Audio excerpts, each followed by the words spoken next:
We're live, recording this right now. It is Tuesday, November 11th. Happy Veterans Day, fellas. Shout out the troops. Shout out the troops. Shout out, I got a cousin on Abby's side that served, and I have my stepfather, Jim, has served. So happy Veterans Day. Happy Veterans Day. Love America.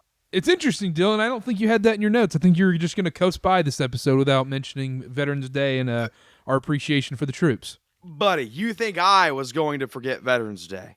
Yeah, I celebrate. I go all holidays. If we did football shows, I'd be doing Juneteenth. I'd be doing 4th of July, Christmas. We do Thanksgiving. Big holiday guy. So, question. Let's say for Veterans Day, and this episode won't be out until November 12th anyways, but let's say for Veterans Day, I were to bet Duke minus 30.5 against Army in West Point tonight. Would that be bad of me? Money knows no loyalties. They are getting paid now, though. We have to consider that. But Army isn't. What do you mean? The government's reopened. Yeah, but they can't take NIL money. The players. Oh, I'm talking about the faction in general. I think maybe. I don't want to start any backdoor funneling of funds rumors, but I think that's more than fine. I think you can respect the troops and also bet against the respective West Point teams. So I have no problem with that. Dylan with the sign-off. All right. You're good to go. Also, are we just going to ignore the fact that Inside KarterKast is a huge hit? I mean, comment. The people loved it last week. That's more comments than we got talking about Panthers Saints recap. Anybody comment on that? From Dylan's burner? I was going to say, if we track the IP of that, what's it going to say? It's going to say Ohio. No, it's not going to say Ohio. People love Inside KarterKast. We're humans too. Why do you think I'm starting this way? Do you have some Inside KarterKast stuff you want to hit on? I have a Waffle House take. That's the reason why we pushed back recording time. Karter said he was going to go to Waffle House. I went to Waffle House after the wedding that, you guys were more than happy to let me know that I missed football for. Waffle House has gotten too expensive. You should not be spending $20 at Waffle House. Connor, what was your bill? What'd you get and what was your bill? Yeah, so had work off today. Solo 2 p.m. trip to Waffle House. Underrated. Just did something. It healed my soul. It really did. All-Star Special and a Coke, $14.50 before tip. It's a little brutal. We go both sides on here in the politics. When Biden was in office, we weren't paying $15 for an all-star meal. I'm just saying. All of a sudden, now we're getting $2,000 stimmy checks. That all-star meal is going to be $17. Before you know it, you're paying $30 for an all-star meal. $14.50. I mean, people complain about Five Guys. I mean, you can go to Five Guys for that much. Five Guys, they got a bad rap because they were just the first to get to the inflation numbers. They were like, look, we're just going to beat them. We see what's coming. And now everyone's caught up to Five Guys. Now everyone's at the same. It was like, okay, that's brilliant. I've been told, I haven't been to Five Guys in a little while. I've been told they no longer fill the bag up with fries. Apparently they're getting pretty stingy with it, at least the ones near me. I think that's a skimpy Five Guys that they went to. I haven't been in a minute, but, not in this. That was part of the allure. Get a small fry and the whole bag's filled up. You're good to go. What's that called? Shrinkflation? You keep the prices the same, but you give less of whatever you're paying for? All of a sudden... They give us free peanuts, though, so come on. Can I have a serious gripe? I hate this. These restaurants think that they can just decrease the height of their sauce cup sizes and no one will catch on to the fact that they're giving you less sauce. Cane's, the width of that sauce cup is a quarter. It's a quarter width. There is no sauce in that thing. And they think just because they keep it the same width, no one will notice. We notice when we pick it up and you got to squint to see if there's any sauce in there. I hate it. And B-Dubs does it. All these places that serve ranch, they do it. We notice. Or just give out free sauces. Chick-fil-A does it. If Chick-fil-A can do it, you do it. But I get it. That's better than nothing. But they're stingy with it. Like McDonald's, they'll give you one ketchup packet for a 6-piece nugget. Like, come on, what do you think I'm doing here? You think I'm just using the ketchup water or what? Come on. Also, McDonald's sauces are cheeks. I mean, every single sauce, like what? Sweet and sour is past. No. Sweet and sour is the best one. It's not even close. Yeah, I love that's their what barbecue. I'm saying. But you compare sweet and sour to everybody else's sauces, like Chick-fil-A sauce or even just a regular fry sauce from somewhere else. Like, it's not even in the same stratosphere. It's the worst sauces out of any fast food restaurant. You get what you pay for. I told Connor, you go to McDonald's, you can $2.50. You can get a McChicken and a small fry. They need to take Taco Bell. Just fill the bag up with mild sauce. Just 50 mild sauces if you ask for one. They give you those even if you say you don't want them. It's like they don't even really care what you say. No, Diablo sauce. Here's 10 of those. Yeah, no sauce, and then my bag's full of sauce. Taco Bell sounds fantastic while we're recording this right now. I'm not gonna lie. Big Taco Bell guy. Big restaurant, they're not fooling us with those sauce cups. I've also seen a rumor that the same company owns all these restaurants now, so like all the food tastes the same. Well, the food distribution is they all buy it from the same location of Cisco and basically U.S. Foods. I don't really know how to properly verbalize this take, but like restaurants, in my opinion, are one of the biggest scams. Like, you go and get food. It kind of goes hand in hand with the Cisco thing. You pay $25 for something you can make at home. Yeah, but that much different. You're paying for convenience. Yeah, convenience and time. Like, I hate cooking and I hate cleaning up, but I like eating. Convenience, that's a whole thing too. DoorDash is an IQ test, by the way, just in case we haven't figured that out. If you're No, that I agree with. That's what I'll say. There was someone at the wedding party that went to DoorDash food to the bridal suite, and I just said that's an IQ test. Just go get the food. The problem with DoorDash is like the delivery, the like places where you get delivery from, like they've already figured it out. Like Chinese food and pizza travel. Everything else kind of doesn't travel well. Do you think Chinese food travels well? I'm not a big Chinese food guy, but Abby has said it does not. It just depends on what you're getting at that point. I would say, like, if things are separated, then you can combine everything. But like, dude, if you're getting fries delivered, what are you doing? Like, don't get fries. Yeah, I'm with that. And little inside KarterKast here. I've got the Chase Sapphire card. You get Dash Pass for free with that, like the DoorDash premium thing, whatever. I can count on one hand how many times I've used it. But the few times I've had to use it when I can't drive or whatever, I'll use it and I'm like, oh, I'm going to save on all these fees and taxes. It's still $30. Yeah, it's still $30. And then there's tip. It's a scam. I have the same exact card. The only time I will order food delivery, Amex Platinum, you get the Uber credit that you can use on Uber Eats. The only time. And I try to make sure I stay at that $15 limit. Or you just do Uber pickup and you don't have to pay some of those fees, Dylan. Even inside, now we're getting into it. You're right. Small problem, though, and you'll relate to this. Little Caesars, I guess we've had some issues with delivery drivers. They will not do they will not do pickup anymore. Only delivery. I think that's it. Little Caesars has had some issues. That's a great way to put a bow on this. Yeah, that was great inside KarterKast. Yeah, the problem is it's going to eventually turn into like 30 minutes of Inside KarterKast. And we're like, oh, yeah, by the way, I think Bama and Oklahoma play this weekend, but I don't know. We should after we rank all the fast food sauces. We should start like our membership, members only, like what was it, MD Foodies? The kids that just sit around and talk about food? Or we just do like our yak on the cash cow. Yeah, we just do a yak on the member page. A yak would get me in trouble. 2 hours of just yakking about current events would probably get me in some trouble. Yeah, you definitely have to put it behind the paywall. There need to be some censorship there. Yeah. All right. Well, Patreon coming soon. Make sure to subscribe to that. Let's get into some football. I sent you guys some talking points today. Plan for the show. Couple talking points we'll get into. We'll dive into some of the bigger games. Parlay. You know the drill there. NFL. We got some stuff to get into, and then we'll also preview some games. Same drill as usual. So let's get into it. Heisman talk.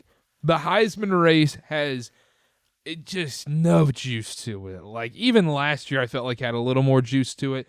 You look at it this year, you look at the odds, you got Julian Sayin and Fernando Mendoza tied as the favorites right now at plus 165. If you're betting that, I think you're crazy. Ty Simpson at 5-1, Marcel Reed 850, Pavia 2,000, Jeremiah Smith 2,500, Jeremiah Love is down there at like 3,500 as well. I texted you guys and said, all right, who's your Heisman? Because I don't think there's an actual consensus across college football whatsoever at this point. I feel like you could name 4 or 5 different guys for Heisman at this point. I would say when you sent these topics over, Carter, my first gut reaction was like, why is Julian Sayin the Heisman favorite? What is Julian Sayin done to be the Heisman favorite? Look, I get it. Connor, he completes so many of his passes though. 80% completion rate. But here's the thing about the Heisman though.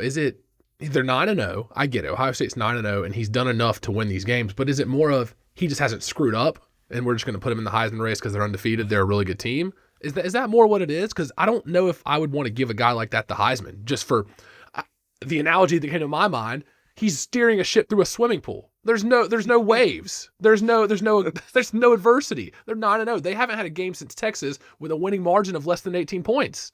They haven't played anybody, which is not his fault. But does that make him the Heisman? Where's his Heisman moment? Exactly. You have to play in these big games. That's my problem with the Julian Sayin stuff is, yeah, you can say the Texas game, great. Texas, that ranking is kind of being put on a pedestal, and they're a little overranked, in my opinion, even being a Texas guy in the preseason.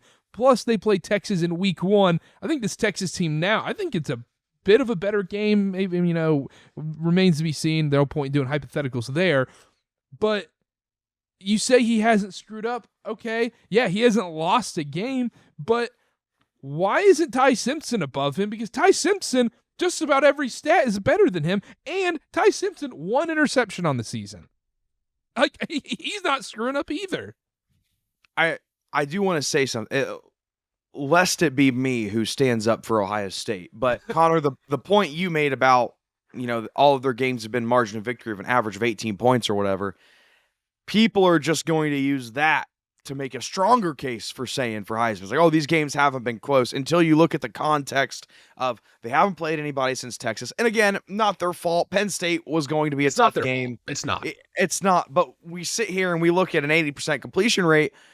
If you're looking for an Ohio State player for Heisman, I think that completion rate probably lends more to the receivers than the quarterback. And you just watched Julian Sayin. I remember 2 plays specifically. Not even Jeremiah Smith. Carnell Tate has bailed him out on an underthrow for a touchdown. And it's like, we look at the completion rate. We can look at the actual plays. Maybe it's not Sayin that's deserving of the award. Now, it is a quarterback award just in general. We have history to show for that. But I think people, if you're looking for Ohio State, you look at Julian Sayin. Some people might even think they're going contrarian. Jeremiah Smith, he would never win it. But I would say Carnell Tate has to be involved in that discussion. Honestly, he's been the leading receiver in 4 games. He's been the leading receiver in 4 games. Smith has been in 5. Like, Carnell Tate has made the bigger plays, and it will never happen. I understand that. But if we want to have a serious conversation, the gap between Sayin and Carnell Tate for Heisman is not that big. The issue is you just made it better for Sayin. You're arguing for Sayin at that point because he's spreading the wealth and it's not just one guy. He's not just spamming one receiver. Carter, let me ask you a question. When's the last time we've seen an Ohio State quarterback, national champion, played very well, performed well in the NFL? Stroud, maybe his rookie year, if you even want to give him that. Okay, that's fair. Fair? Yeah. Right? Why? Because an Ohio State quarterback is throwing to 3 NFL-ready wide receivers at any given time. So I don't think saying that they have 2 great wide receivers makes the case for Sayin. I think it makes the case more so for the receiving core and that you can put anybody in there and they're going to be fine. I agree with you. Bryce Underwood's a Heisman contender on Ohio State.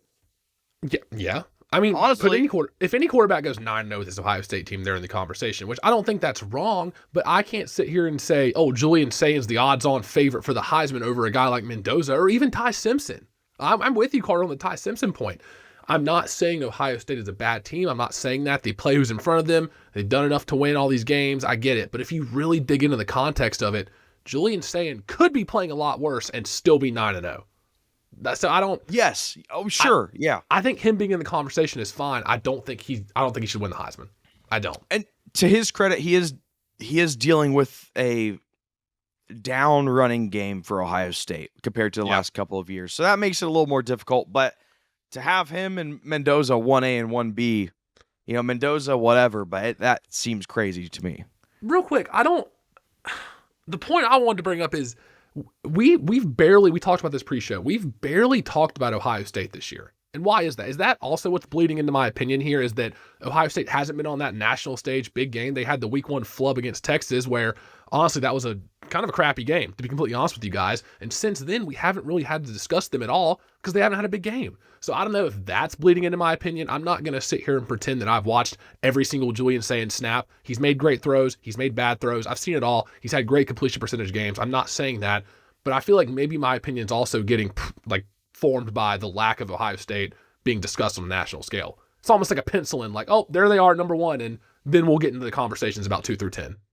Yes, because they haven't played a big game. Like we said, that it's the biggest game since Texas was Illinois. Yeah, That's Washington. it. And even We thought they were going to get beat by Yeah. Washington, but we know what they are now. And that Washington, I mean, the Washington game was fine, but they don't have to play anybody this year. And once again, no fault to their own and all that stuff. But like, if you're a Heisman, I feel like you got to have a Heisman moment. And that's why Fernando Mendoza's in this race, because if you look at Fernando Mendoza's numbers, not the greatest. And on top of that, he's had some pretty boneheaded mistakes, throwing big time interceptions. And then just, okay, it doesn't matter. He's going to have the ballsiest drive we've ever seen in the Oregon game and the Penn State game. Apparently it just doesn't matter. But at the same time, it's like, I don't know. Why isn't Ty Simpson in this truly in this race? Like, I don't know why it's not. I think Ty Simpson should be the favorite.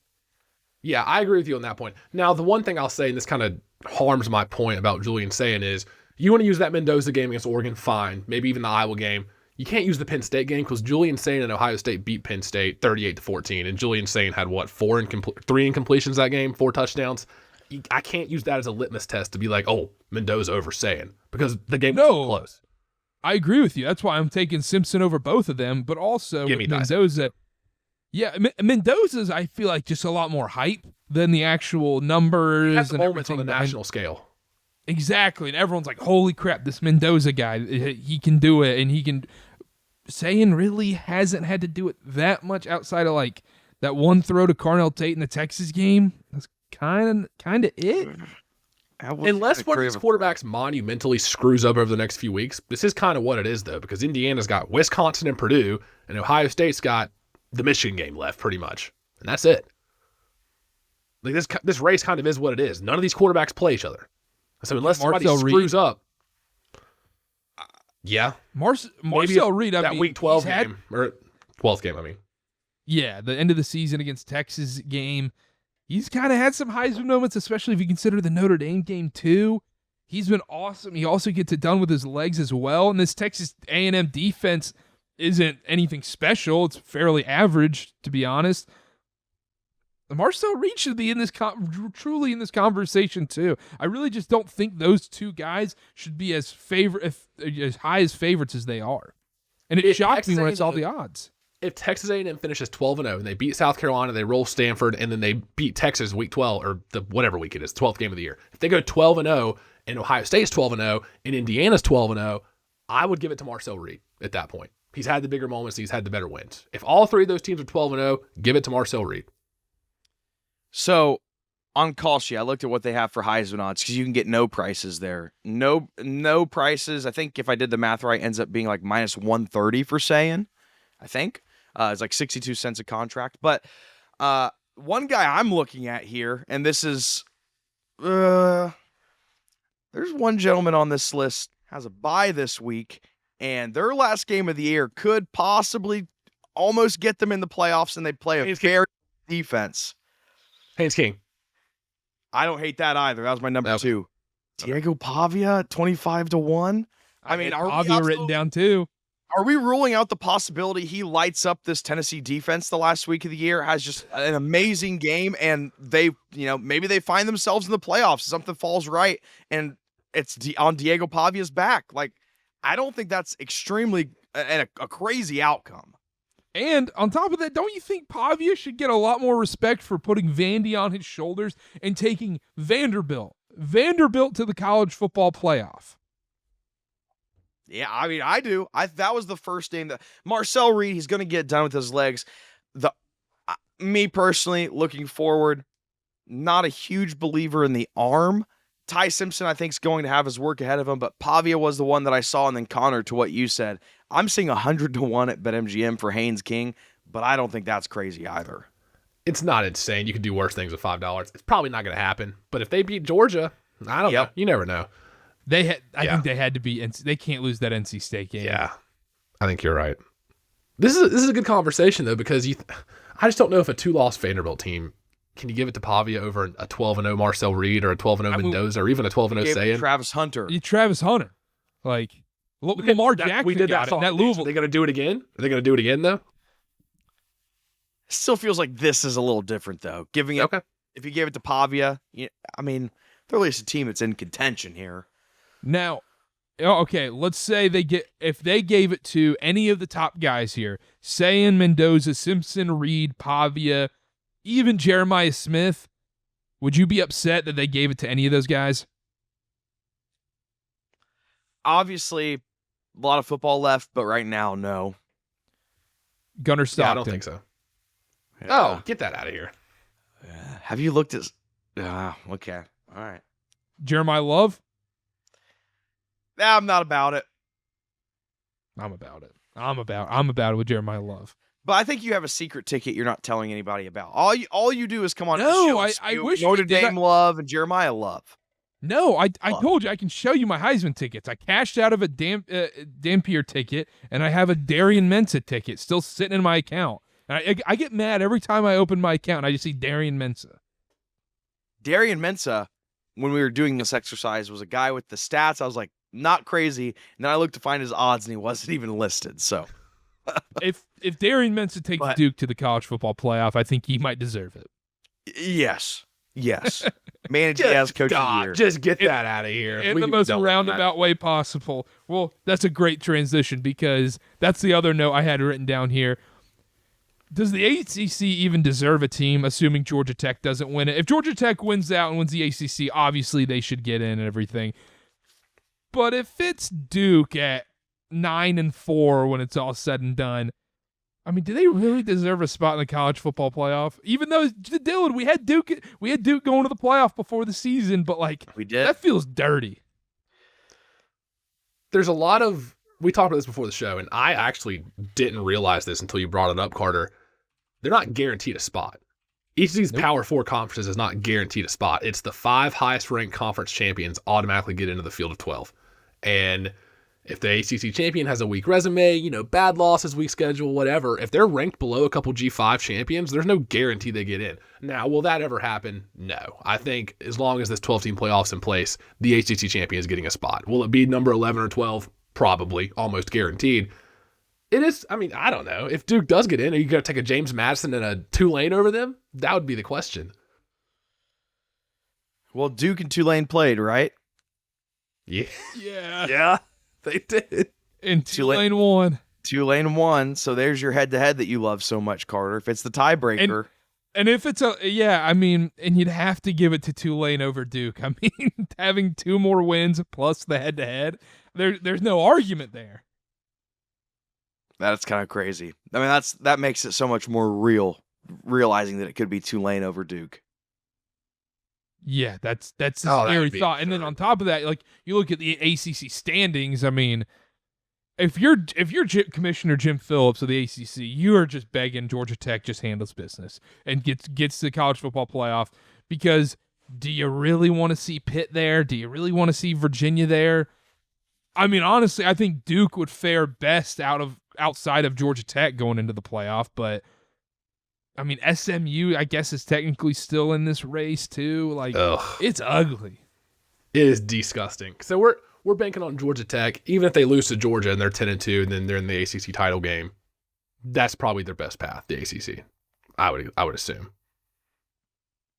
Yeah, the ACC. I think that's insane. What?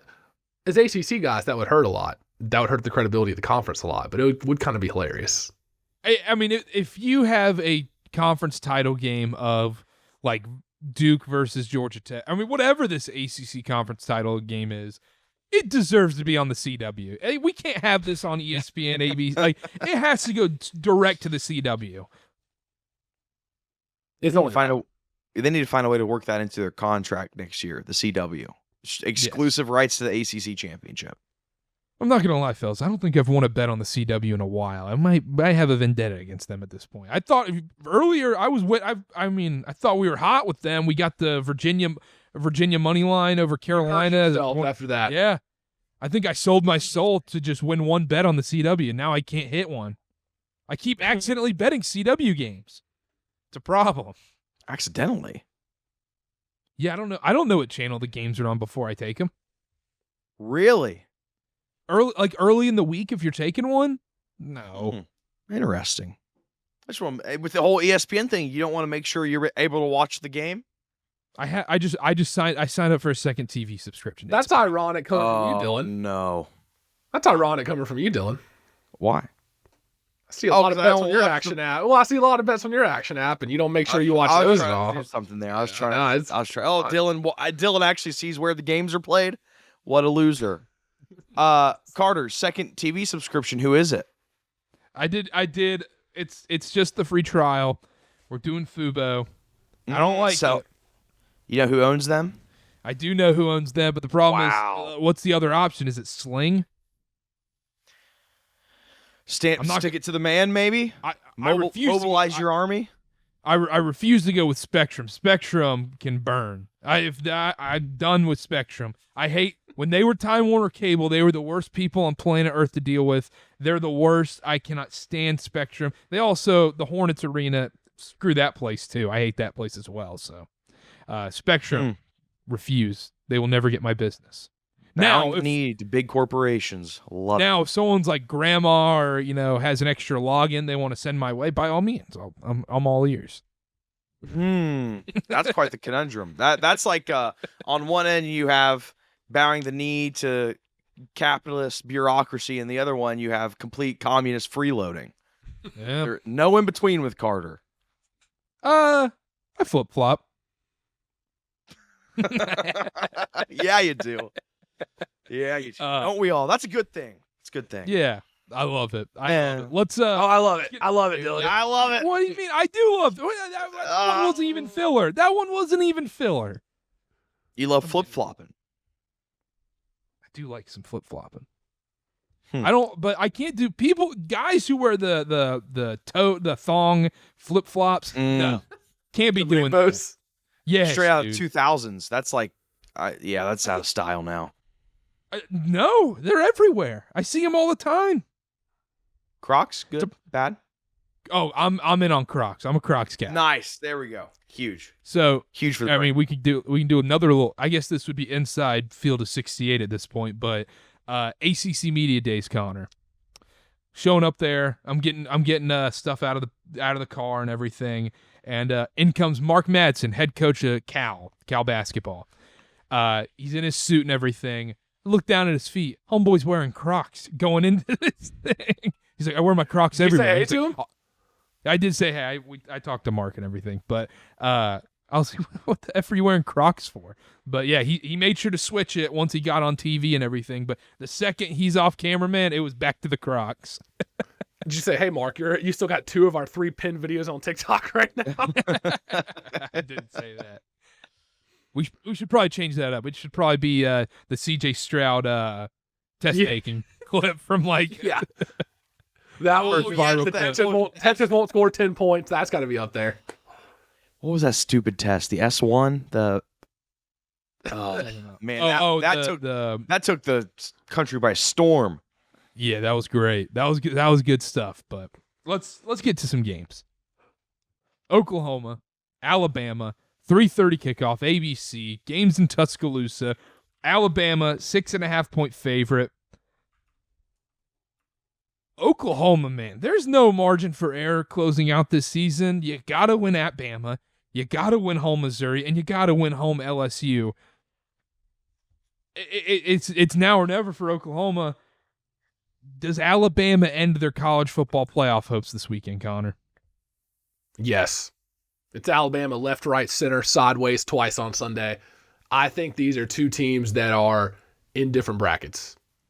I've been on Alabama all year, and don't get me wrong. Oklahoma last game did wonders for us. They beat Tennessee in Knoxville. We knew that was coming against the Tennessee defense. We know what that Tennessee defense is.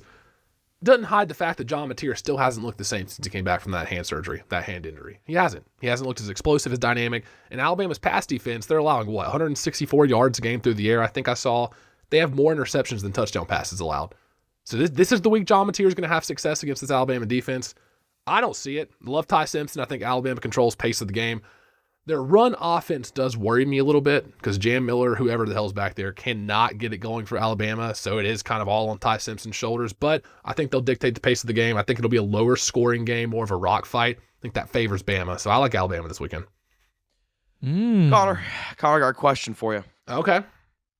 Oklahoma versus Auburn. Oh, I'm sorry, Alabama. Same state. Mm-hmm. The two best defenses in college football? I think Karter's a little burned by Texas Tech over there, but Oh, I didn't even think about Texas Tech. Texas Tech has an argument to be up there too. They do. I'd honestly probably take Texas Tech. 2 of the top 5, maybe. We can convene on that. To the top 5? Okay. I'll take Well, who?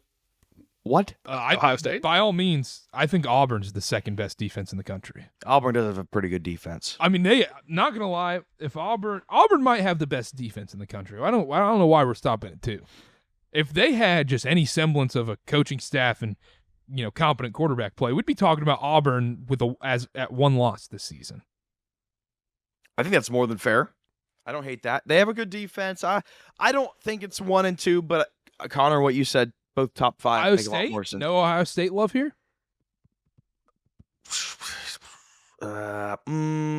Maybe slot them in at 5. Shocker. Maybe. Shocker. Maybe.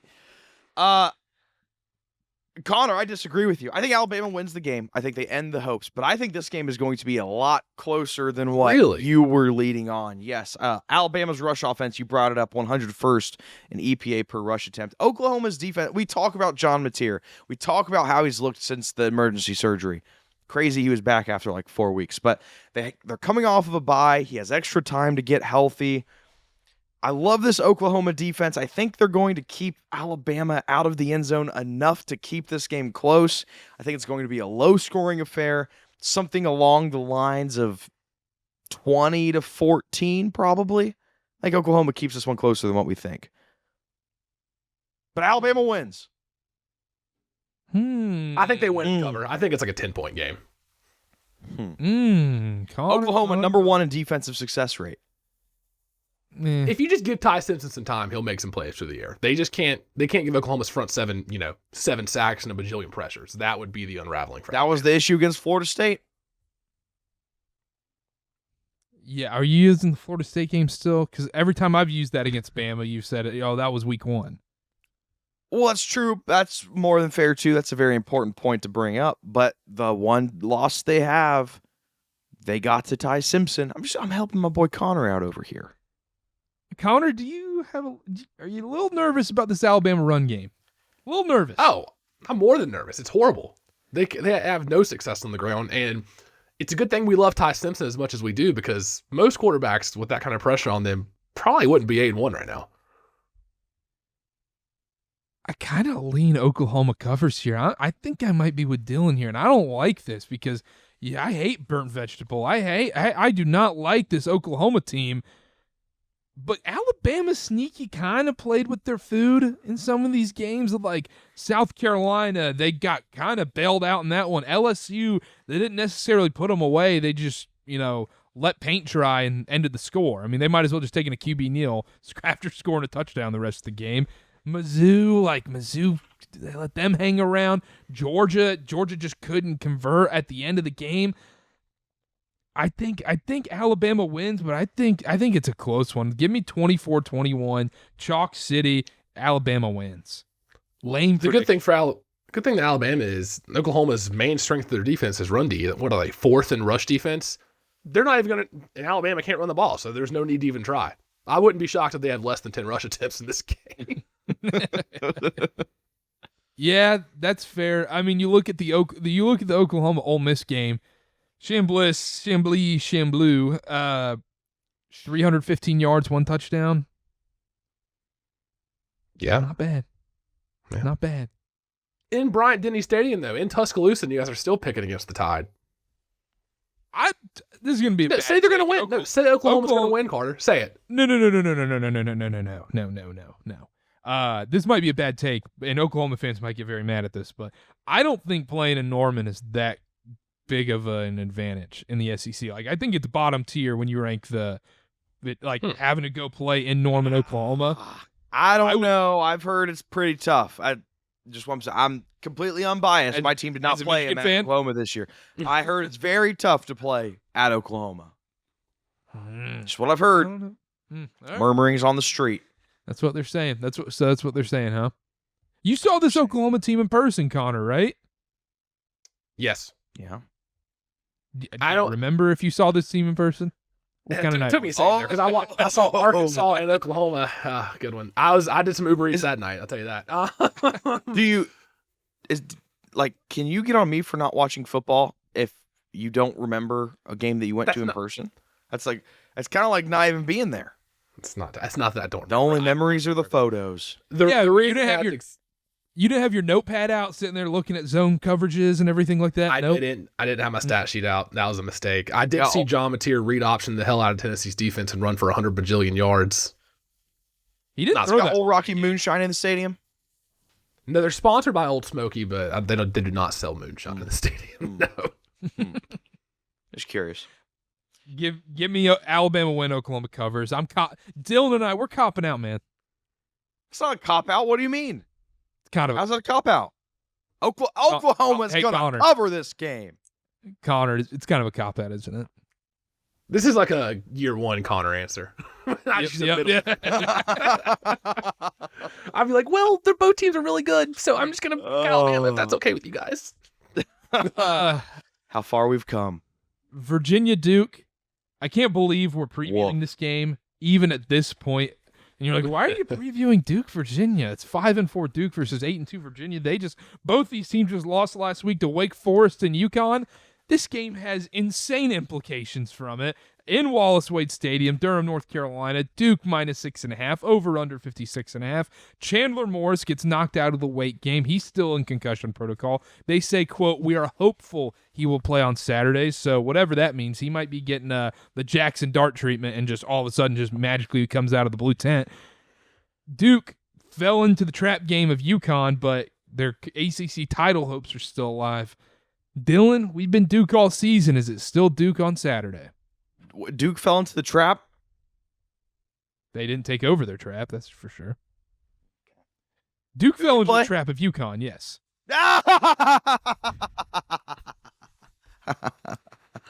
I need you to answer a question for me. Is this a pseudo playoff game? Losers out? Or is Virginia still in contention? Winner might be out. Being honest, you're right. Let's winner and loser out. Championship. ACC championship, is the loser done, or does Virginia still have a chance? You're as our ACC guy. Basically no. It's over at that point. Okay. So Chandler Morris, we don't know if he's playing. That's obviously a huge part of this. I have seen Duke on the left side of Parker Fleming's net success rate graphs too many times to stop betting on them now. That is essentially what we've gotten down to. And we know Duke's offense is very efficient, 9th in EPA per pass, 52nd in EPA per rush. But Darian Mintz has been very explosive, very efficient on early downs as well. With the news right now, if we're assuming Chandler Morris isn't playing, I think you almost have to take Duke. I've already taken Duke. I think they'll take care of this. My concern is if they keep getting unlucky, right? That'd be the only I think Duke's the better team. I don't think Dylan, unlucky this, unlucky that. How many times do you have to do it for that to just be who you are? For that to just be your identity? We've done this with Duke. We've done the song and dance with Duke. Unlucky my ass. If you do it every week, that's who you are. Eventually, it's like how you talk about the Jacksonville Jaguars, Connor. Eventually, they're not going to get that many takeaways.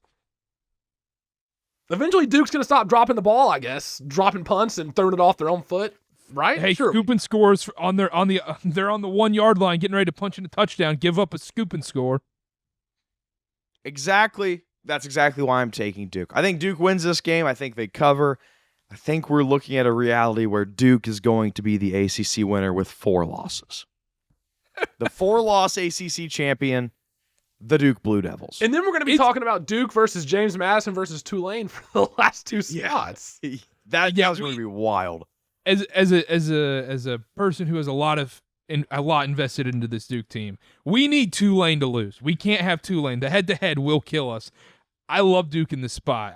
I'm with Dylan 100% because we've been on the wrong side of this Duke thing way, way, way too many times. Now, we were on the right side and did get very lucky with that pass interference, quote-unquote, pass interference call in the Clemson game. We got lucky there, but it's got to regress a little bit. Duke has outgained everybody. Just the silliest turnovers and just absurd stuff.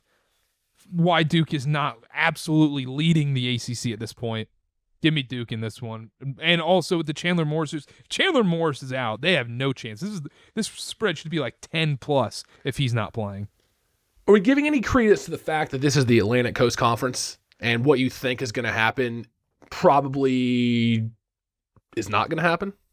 Yeah, but NC State's not playing in this game, so I think I'm okay. I think Cal's not playing in this game. Yeah, it's like that's got to be like a Cal, NC State. Yeah, that's their thing. Chandler Morris or not, I feel like that 6.5 point spread kind of tells you what you need to know. And you look at Duke, on the surface, this is a 5-4 team. They are talented, and maybe this is the week it comes together. Gun to my head, I would take Duke, but I let me give some advice to our listeners. Stay the hell away from this game. Watch it, have fun. I wouldn't bet on this. I really wouldn't, because you have no idea what's going to happen. They could be making up this whole Chandler Morris thing and be like, he's been practicing full since Tuesday, and he's good to go. And then it's 30-30. I don't know. It's going to be a packed crowd at Wallace Wade Stadium, let me tell you. Kind of like some points in this game. 56.5 is the total. I don't hate the over. I've been getting boned by Virginia totals this season. Well, they just put up a single-digit game against Wake, so surely they'll bounce back, right? Didn't get involved in that one, but yeah, not pretty. Not pretty. All right, excited to watch this game. 3:30. Where is this? ESPN 2. Okay. ESPN 2. So it's the perfect 2 box. If you just only want to watch 2 games, you got Oklahoma, Alabama, and you got Virginia, Duke. Well, not on YouTube TV. It's not. Can't 2 box that one. No. And then all these other services you can't multi-view either. It's a problem. Not a fan of the 2 box. If you're going 2 box, might as well go 4 box. It's the same size. With you. Well, it's TV. 2 TVs. If you're going full screen on 2. I don't like 2 boxes either. 2 boxes. Oh, I see what you're saying. Okay. Yeah. Too much black space. Yeah. Jordan Clarkson just came in my lap. Tougher than a $2 stick. Texas, Georgia. Probably should have let off with this game, but Georgia -6.5, over under 48.5, games in Athens, 7:30 kickoff, ABC. So this is just the inverse. I mean, Texas and Oklahoma, ironically, are playing the exact same game this weekend. They're both playing for their playoff lives. They're both 6.5 point underdogs, and they're both playing on the road against Alabama or Georgia. Like it's the exact same scenario. I don't know what to do here. I cannot keep picking against Georgia and getting burned. So I'm going to pick Georgia. And you have no faith. You have no faith in Arch Manning, do you? I don't have a shred of faith in either one of these teams. If we're being completely honest at this point. And honestly, that same sentiment rang true in the preseason. I was out on Texas, didn't think Georgia would be very good this year, and here we are in week 12, and they're playing each other. I'm going to pick Georgia and then shut my mouth. That's all I'm going to say. I love this. I love this by Connor, but I will be taking Texas. It's hook 'em horns, baby. The bye is the difference for me in this one. Texas has been waiting for this game. An extra week to prepare for Sark and company. Texas is going to come into Georgia and win this game. And people are going to go, you can't win in Athens like that. Oh, well, what happened in the Alabama game, Connor? Would you like to enlighten me? Where was that game played by chance? I think you know. I think a lot of these Georgia fans in our comments know as well. But I don't want all the Georgia fans on X. I'm picking Georgia this week. It's Bulldogs. Yeah, go Bulldogs, Connor. Hey, how good Bulldogs. is Gunnar Stockton? Honestly, we did the whole Heisman segment. I don't know why we didn't talk about Gunnar Stockton in that. Surely he's in the top 4, right? Georgia's 8-1. Certainly should be. 13th in offensive pass success rate. You're taking Georgia. Square Dylan, minus sign Dylan. Come join me. Come join me in Austin, Texas. It's fine down here. Water's warm. I feel like I've said this multiple times this season. Georgia's pass defense is not what it has been in years past. It's 100th in EPA per pass allowed. Do you trust Arch Manning to be able to take advantage of that? Well, that is the question. That pass defense, Dylan. What if you're playing a quarterback that can't throw the ball down the field? Some are forgetting this Vanderbilt game. What if you're playing somebody that just throws screen passes to Ryan Wingo and that's all he does? What do you mean? We're forgetting the Vanderbilt just game. messing around. I watched the Vandy game. Dylan, how much of a difference is there between Georgia and Vandy's defense? I would say Georgia's probably better. I would say so too. By a lot? Marginal. It's marginal. Not Arch a lot. Versus Arch against Vandy, 25 of 33, 328, 3 touchdowns. And he looked comfortable in that game too. Where is that game at? Austin, Texas. Okay. So there's one factor that changes it a Would little. Would you have felt any different if I said it was in Nashville? A little. I would have. Okay, what about he threw for 346 in Starkville. Does that make you feel better? Well, Starkville. Come on, what are we doing here? We're comparing Sam Cowbell to Starkville. Yeah, I am. Georgia's defense. I think we can make the claim Georgia's defense is a lot better than Mississippi State's defense than it is Vanderbilt's defense. That's fair. I think that makes up the difference. That is where I get caught up in this game. I think offensively, Gunnar Stockton, is he great? No. I think our little buddy there in the bottom left corner, Connor, gives him a little bit of a bad rap. They haven't been bad offensively. Their success rate is high when passing. EPA when passing is high. I don't know if Arch Manning can take advantage of a Georgia pass defense that has not been as good as it has been in years past. So I'm going Georgia. I hate it. I'm going Georgia. I'm picking Georgia, so this is off the record. I'm picking Georgia. But what if Texas's run defense is really good and Georgia's been running the ball really well and not having to put a ton of pressure on Gunnar Stockton, and they've been having a lot of success doing that? And if Texas stops that run, Gunnar Stockton has to make a lot of big throws. If I was anti-Georgia, I would have a problem with that, but I'm not, and I love Gunnar Stockton, so just want to put that out there. But Gunnar Stockton can kind of throw the ball. He can. That's why I'm picking Georgia. Can I offer a counterpoint? Texas's defense, third down success allowed, tied for 67th. Ooh. Oh. Nah. True stat. The reverse 6-7 is diabolical. What can I say? Texas outright. Give me Texas money line over Georgia. I'm going to be right about this Texas team at some point. He's Ghost of Texas or whatever. He's in Carter's pocket. Hey, that was I'm not gonna lie, Dylan. On my end, that was a funky visual.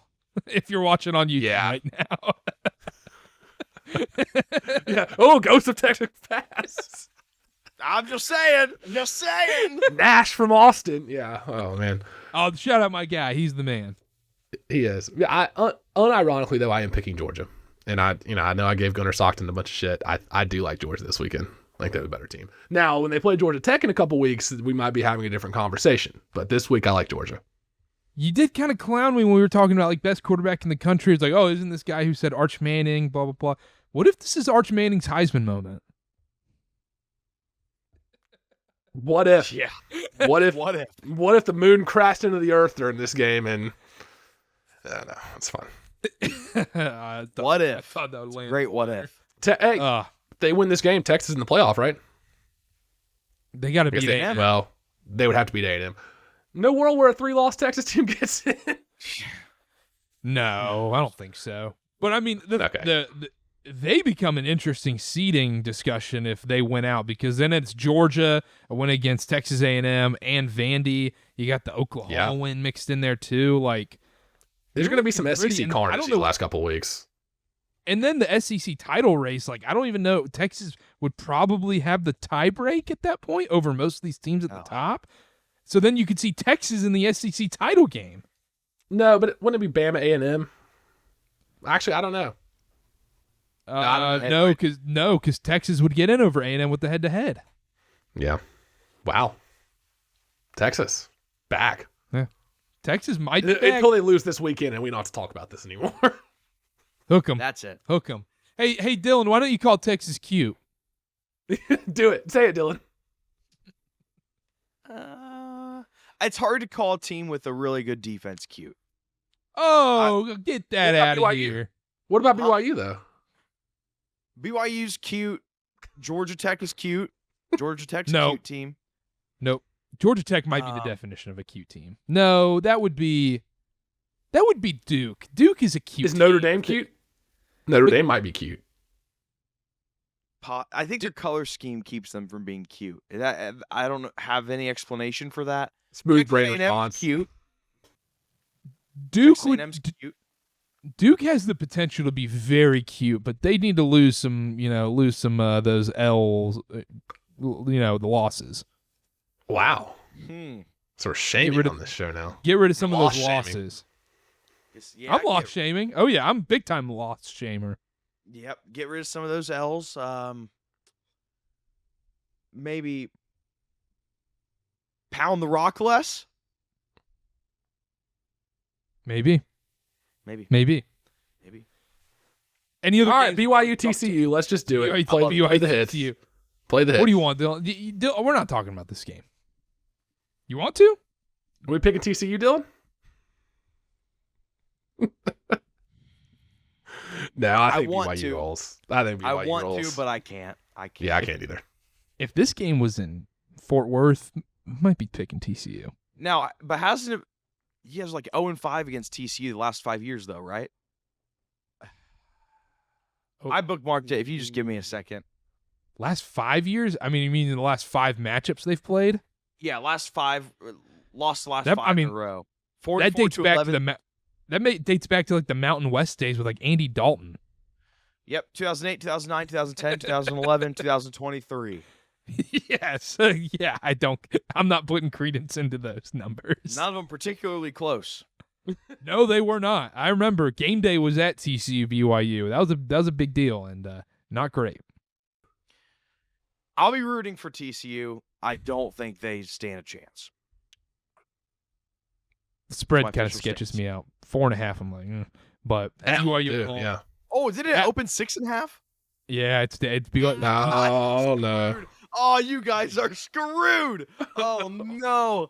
That is so sad. And I'm not even going to be able to hop on the victory train. Nope. Nope.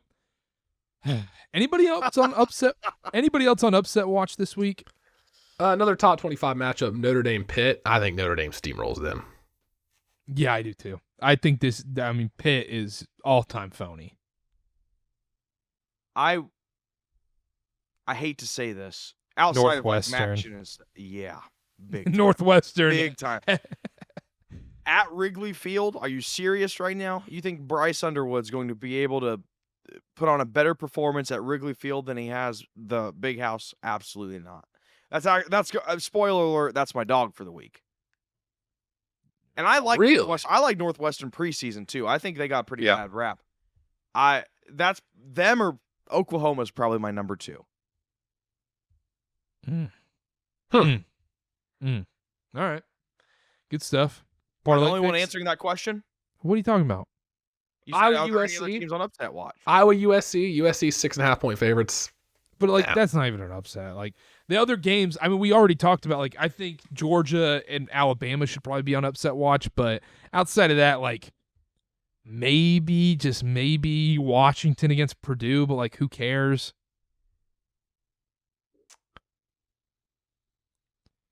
Ole Miss. Utah against Baylor. Ole Miss, Florida. A little replay of last year. Oh man, you might be right, Connor. Yeah, it's in Oxford. Nah. I will never bet know. on DJ Lagway again, so I'm not doing that. It might not matter. What if just Florida is just a classic team that gets up for the games. Yeah, they play Kentucky 38-7. I mean, not a soul cares. Ole Miss, they're just like, we just want to play playoff spoiler. That's all we want to do. Can I take a victory lap yet on Florida? They're 3-6. I can go ahead and be right about that. I said they'd be 6-6. So I actually can't be right at this point. Do it at your own risk. Because it's going to be hilarious if you take a victory lap on Florida and they just win as a 15-point underdog. I don't care. Then they'll be 4-6. That doesn't matter to me. Exactly. And And they're not. out, and I'm still spot on.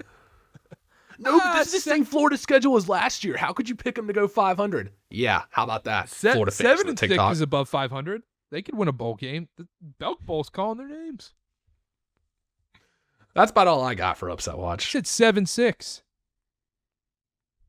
No. Close enough. No.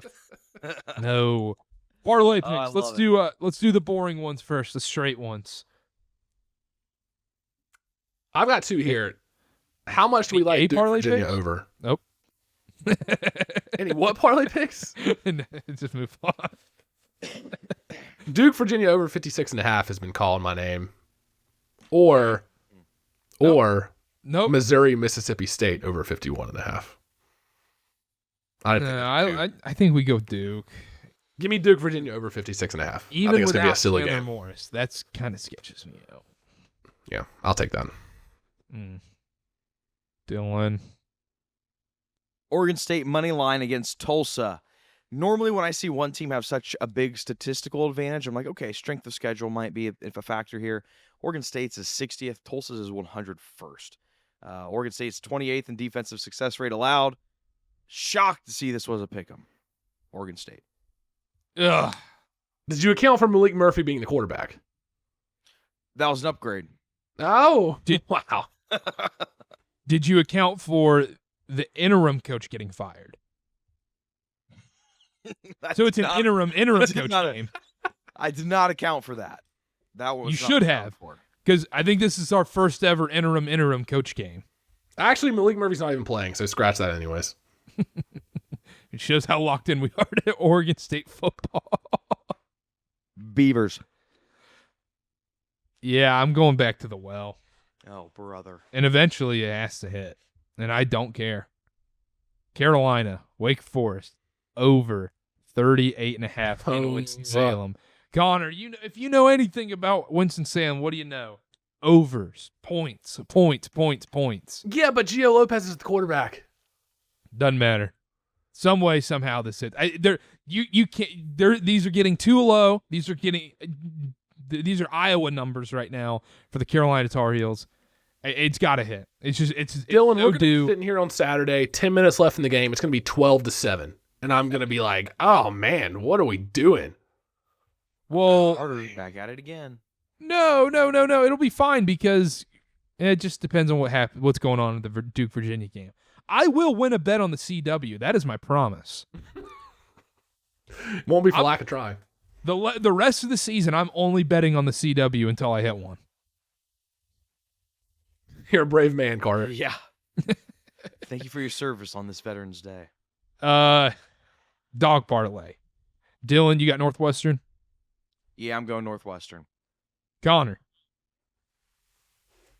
Carolina. That were my pick.